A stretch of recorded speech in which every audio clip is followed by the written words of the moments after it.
जीवनातील आपल्या सर्वांचीच एक रिॲलिटी बघा की बिझनेस आपल्याला सक्सेसफुल तर करायचा आहे, परंतु त्यासाठी आपण वेळ मात्र कधीहीच कोणाला देत नाही आणि स्वतःला सुद्धा वेळ मागत सुद्धा नाहीत.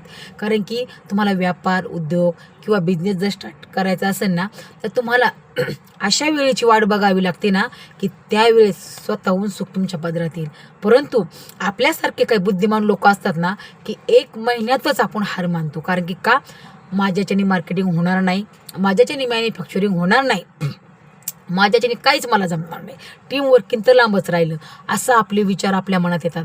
परंतु काही असे लोक असतात, आपण त्याला क्रॅक म्हणतो बघा, क्रॅक. असे क्रॅक लोक असतात ना की त्यांच्याच्यानेच बिझनेस हा सक्सेसफुल होतो. कारण की का, ते संयम स्वतःवर ठेवतात आणि त्या वेळेची वाट बघतात ना की जी वेळ देव स्वतःहून त्यांच्या पदरात पाडतो. म्हणून आपल्याला जर कोणत्याचही बिझनेसमध्ये सक्सेसफुल व्हायचं असेल तर वेळेची वाट बघा. कारण की वेळ ही एक अशी गोष्ट आहे ना, एकदा गेली की ती परत येत नाही.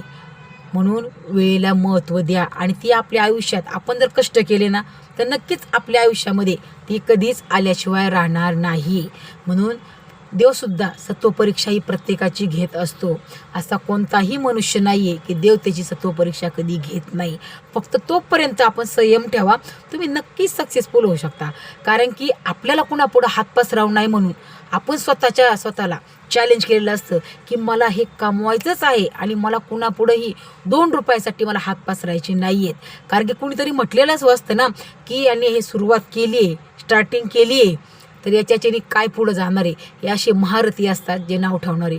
त्यांच्यासाठी आणि स्वतःसाठी मेन, त्यांच्यासाठी तर लांबच, पण स्वतःसाठी आपल्याला सक्सेस व्हायचं आहे म्हणजे व्हायचंच. हा जर तुम्ही मनाशी ठाम निर्धार केला ना, तुम्ही का नाही सक्सेसफुल होणार.